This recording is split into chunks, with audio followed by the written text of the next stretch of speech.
Hey guys, it's Erin here. The sun's like half on my face. It's not such good lighting, but I just wanted to give an update about a previous video that I did about my background in religion. Sometimes I don't say the entire thing because I have so many messages coming in. So I just wanted to clarify that I said that I that I didn't believe in God when I was little, or I did believe in God because I was told from the Pledge of Allegiance and other people that they believed in God. So I just automatically assumed everybody believed in God and that was just the normal thing to do, and so I didn't question it. And then when I was in 4th grade, I moved to an area that was if you lived in that neighborhood, you had to go to the neighborhood was nice, but the school that you had to go to for 4th grade was across the freeway. And that was a bad area at that time. It was East Palo Alto, and that at that time it was considered the worst crime area. I think it was in the nation. I think that's what I thought. I'm not exactly sure, but it was pretty bad. And so now it's I think it's better, or it became better. I'm not sure what happened to it now, but anyways, so my mom had just gotten married and we were renting a house, and she put me in private school because that was the closest school, and it wasn't a bad school. I'm not exactly sure what the reasons were. I think they thought that it was a bad area because they weren't from that area, so they didn't really know. Or maybe my stepdad wanted me to go there. I have no idea, but I went to a private school for 2 years, or no, a year, a partial year and then a full year, so probably a year and a half. And I was told that I had no background in religion whatsoever. I didn't know anything, and I was going to this Catholic private school where I had to wear a uniform, and it was K through was it K through 8? I think it was K through 6. Yeah. And so I was told from my mom that I had to go to this school because there was no other schools for me to go to, that the other school was bad and it was really not a safe neighborhood or safe school to go to, so I had to go to this school. And she put fear into me because she said that you have to believe in God, basically, or from a child's perspective, that's what I thought. You have to pretend you're a believer and you're a Catholic, and don't tell them that you're not. So I was fearful that I would be kicked out of the school and have to go to that really bad neighborhood if they found out that I didn't believe in God, that I wasn't raised religious, and that I didn't know anything. And this was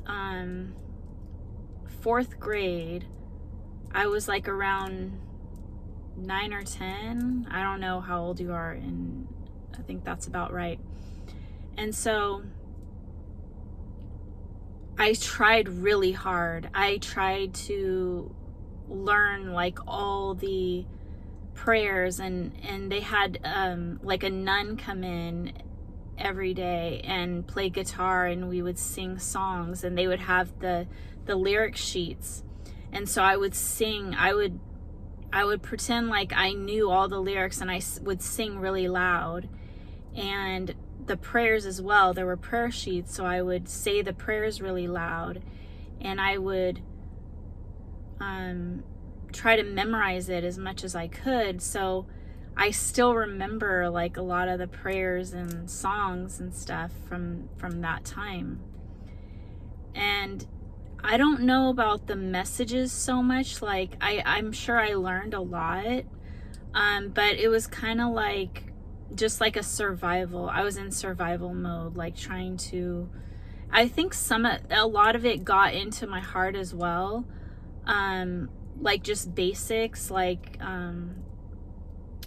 be good to others, treat others as you would want to be treated. And I'm sure it did, like a lot of it seeped into me like a sponge. But I remember there was one thing that I refused to do, and I had this like strong-willed stubbornness about me. And it goes back to my childhood when I had kidney like problems. I had to drink this like really gross like medicine every day, and it was disgusting. And there's certain things about like food that like I was very like particular, like, and scared of eating different kinds of foods and medicine, having any kind of medicines that I had to take and taste.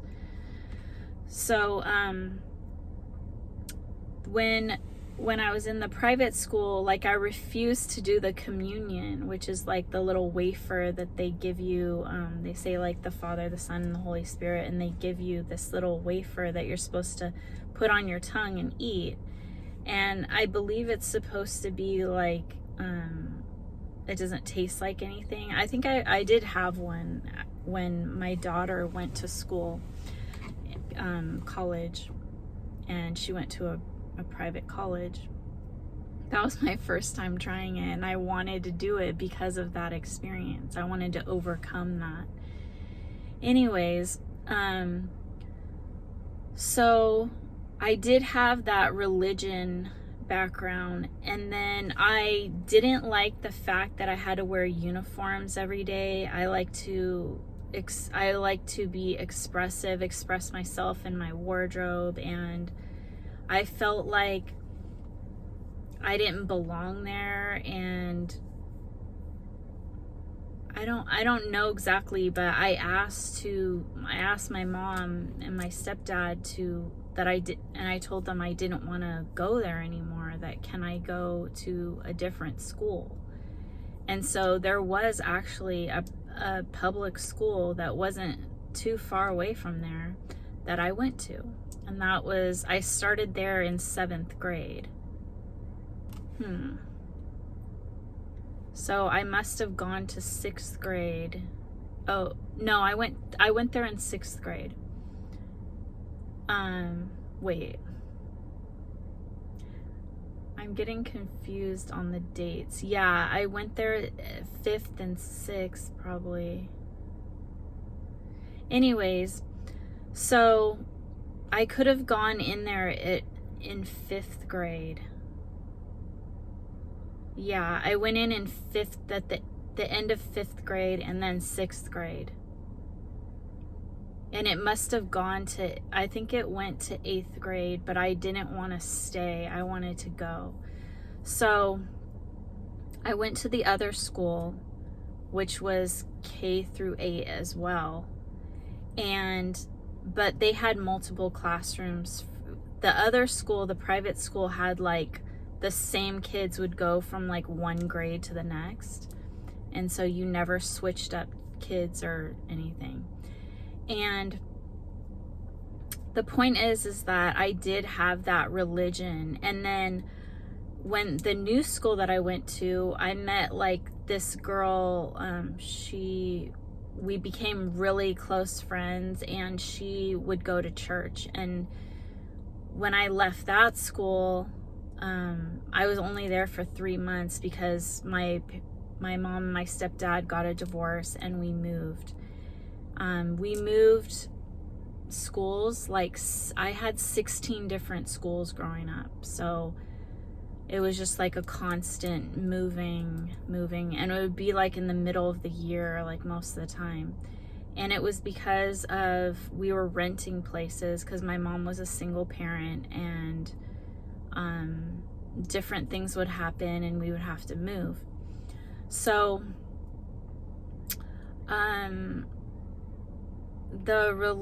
so I had friends that when I would go visit them, I would go to church with them. And that was going on throughout high school and everything. So every once in a while, or whatever friend if they would invite me, I would go. And then when I met a boyfriend when I was I was probably like 17. So I would go up until about 16 maybe. And then when I was 17, I had a boyfriend, and he questioned my beliefs. And he said, do you believe in God? And nobody had ever directly asked me that before. And I said, yeah, like, doesn't everybody? Like, I'd never met somebody or even had a conversation where somebody said that they didn't believe in God. So he opened up the doorway and said his beliefs, and that he didn't believe in God, and that the reasons why. And I don't know if he said that, like, he's the type of person that needs to see proof, but I felt like I agreed with him, and that I wasn't gonna believe it until I saw proof, or I wanted to learn more. It made me want to learn more. It made me curious, like, okay, yeah, that makes sense. Like, I want to, figure this thing out too. And I want to have a better mind, a better reason, I wanted to be like him. I wanted to have certainty in what I was saying. So when I went to college, I took religion classes. I didn't have to, but I remember that topic was interesting to me. Like, I wanted to learn. And I also, it was called Religion in America, or Religions in America. So it talked about Judaism and Christianity and the Muslim religion.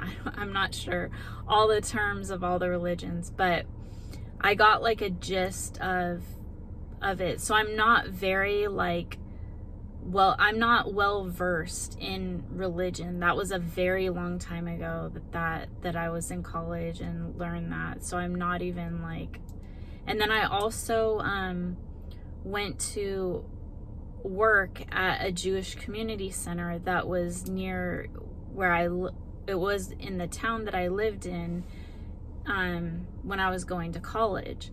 And I had some friends and stuff that I knew that worked there, and I was completely non-religious. So religion, I didn't have any prejudice. I didn't have any, it didn't mean anything to me.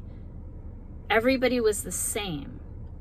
So like, I didn't have judgment on like, oh, you're Jewish, or oh, you're Christian, or you're Catholic. To me, it was just like everybody like either was religious or they were not religious. Like, that's kind of like how I grew up. That's kind of like my mind frame was kind of like, I could care, I know this sounds bad, but I could care less like what you believed in, like specifically like Jesus or like it didn't faze me at all, because to me those were just like stories. And it was like, if you grew up with a certain religion, then that's what you believed in, basically, like, because you were told that by your parents and your family or whatever, or you decided that you wanted to be that because you studied it or you felt inspired to do so. So to me, like, I didn't judge anybody. Like, I never judged people like on their race or religion or culture. I was always interested in different cultures as well. Like, my first boyfriend was Mexican and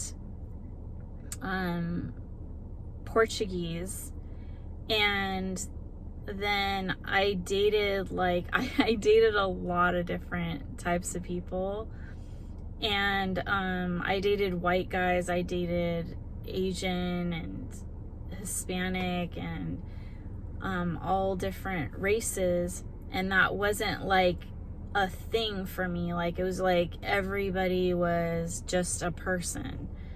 And the school that I went to, the high school that I went to, wasn't very diversified, so I didn't really have a lot of experience like with different cultures. But I think there was like only like literally like a handful of like African American, and they were kind of like, I remember there was a really smart guy who was like extremely intelligent, like on the chess club or something.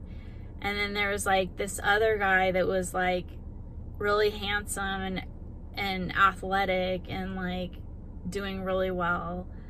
And he was adopted. And then his sister was just like a nice, sweet girl that I knew in my classes or whatever. And so and she was a friend of my neighbor, so I would like knew of her. But it wasn't like, I don't know, like, I didn't see like racism at my school. Like, I didn't feel like anybody was like racist or anything like that. But we were all like, a lot of us were like Caucasian, white. But I felt like people were like pretty easygoing, but I didn't know if they were going through. I'm sure they felt that. They felt like, okay, they're different, and they're maybe that they're not being represented very well, or who knows, like, how they were treated. But from my perspective, like, I never really witnessed like racism, or I wasn't aware of it growing up. And so there was this close like family member. Well, he was considered like my Uncle Bob, and he was Japanese, and he had a close bond with my mom because he was best friends with my uncles in high school. And then when my uncles moved away, he just always stayed around in our family. And so that was, and then also my sister had a friend that was Japanese that was close with our family as well. So that could have been another reason why I just wasn't like, I didn't feel like, I felt like all races were like, like on the same level. Like I didn't feel like anybody's better than anybody else. And so my point on that is that I dated, like, I don't know, like after I dated that white guy that turned me against religion, basically. Like I was really in love with him, and he's like an amazing guy. He's gone on to be like a superstar, amazing guy. He had adopted parents, but he's like really like a huge business person, and people know who he is. So it's kind of like, you know, I'm really excited and happy for him and his success in life. But anyways, so after I dated him, I did date another white guy after that. And then from that point on, I only dated like outside of my race, and I dated like, or actually I married a Vietnamese guy, because there was a huge Vietnamese population at my college, and that's just like who I met, and like we connected on different things that we were interested in. So then after that, when I got divorced from him, I dated African American guys, and mainly. And so the original point was I got off on a tangent, I think, but my religious background, and I have a very small bit of knowledge in religion, and I'm very open to different cultures, and I've been submerged in the Vietnamese culture for one. I felt like good about that, like as an individual. Like this, I think this is probably why, like, I'm an earth angel, I'm a chosen one, and I feel like I like the underdog. Like I'm an advocate. That's my personality type. And I like to stand for a cause.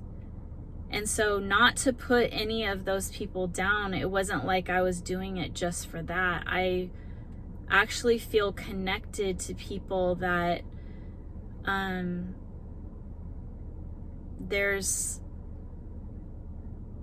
they're not being treated fairly by society, or they're not,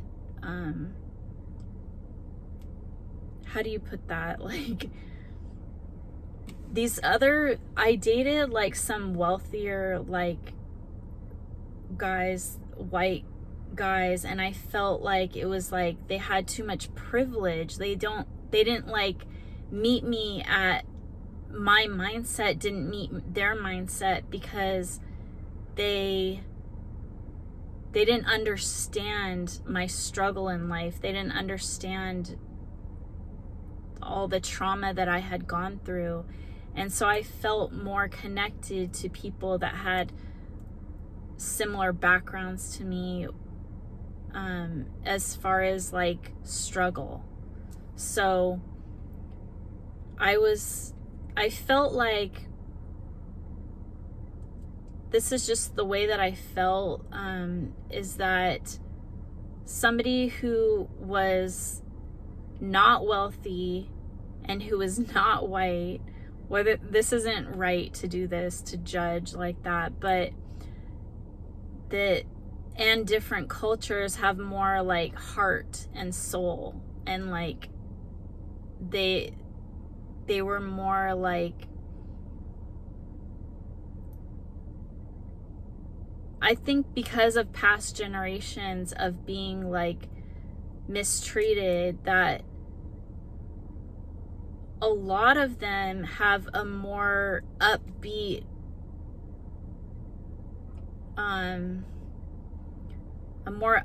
like personality, and they're able to overcome obstacles with like a really great attitude, and like it doesn't hurt them as much to be struggling. Like they're inspiring on that level where if your family had like generations and generations of poverty or being held back by their race, and they were able to overcome that generation after generation, like you have to have some strong bloodline for that, like some strong like sense of self, some great determination, some great heart, especially when you're smiling through it all. Like you're happy, you're joyous, you're singing, you're lively, you're joking, you're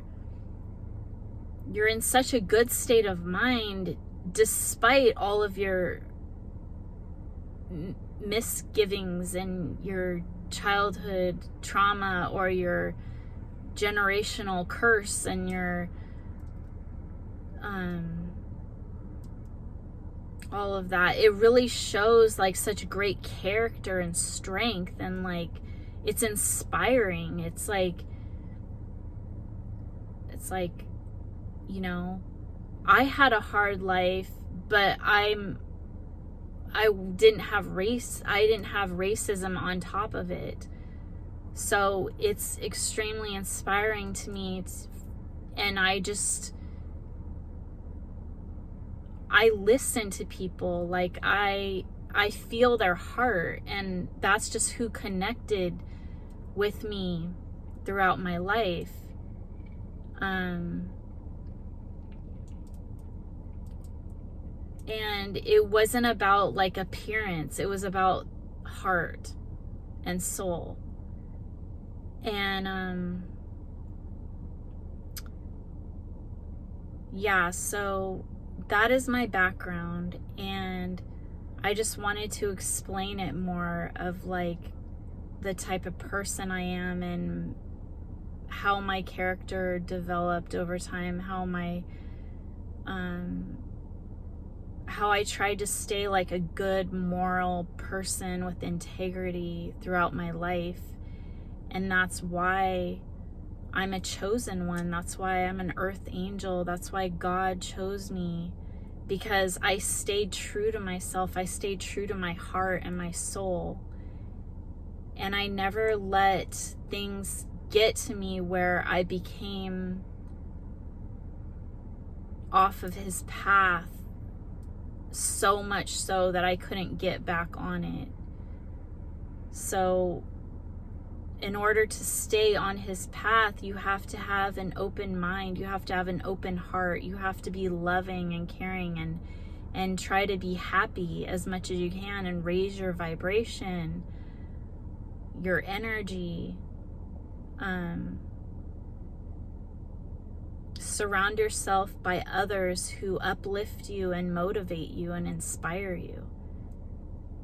And if you do fall for people that hold you down and make you depressed or make you sad or hurt you, you need to leave that situation as soon as possible so their karma doesn't come on to you. Because the longer you stay in those situations, you'll get bad karma, because your God is trying to make you leave and you keep staying. And so it's just gonna prolong your karma and get you off your path, so you're not going to find your fruits of your labor, all the things that you are supposed to be getting, that God is supposed to be awarding you for your goodness. If you're hanging around people that have bad karma, bad ways about them, it's just gonna detour your success, and it's gonna take longer to come to you. So you really need to stay on a righteous path. And that's what happened to me, is different individuals that I dated kept me stuck, and my heart was so pure and open and non-judgmental that I kept giving them chances and chances and chances, and all it did was hurt me and harm me and hold me back. And so now it's like, this is such a later time in life, and I still am not in a committed, permanent relationship with anybody where I feel fulfilled and happy. So I've never actually had that.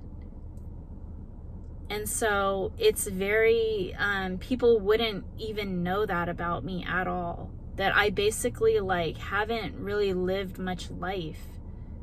I've been taking care of my 3 children after a 12-year marriage and then another 12 years by myself. And so it's just food for thought. Like, don't do what I did and prolong your fruits of your labor.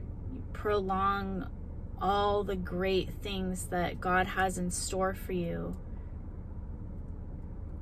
It's on its way. You just need to be pure, happy, loving, giving, have integrity and morals and character. Live your true calling in life and go along your path.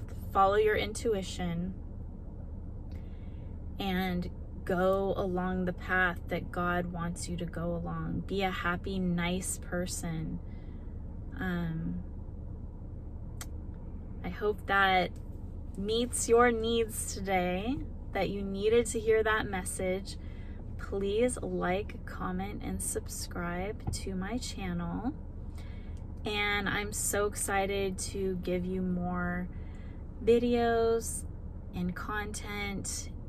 And this is pre-recorded, so hopefully you guys like this, and you'll see a video every day from my pre-recordings. And then I'm gonna start recording and posting them right away as soon as these get out. So peace and love to everybody. Have a great day. Bye.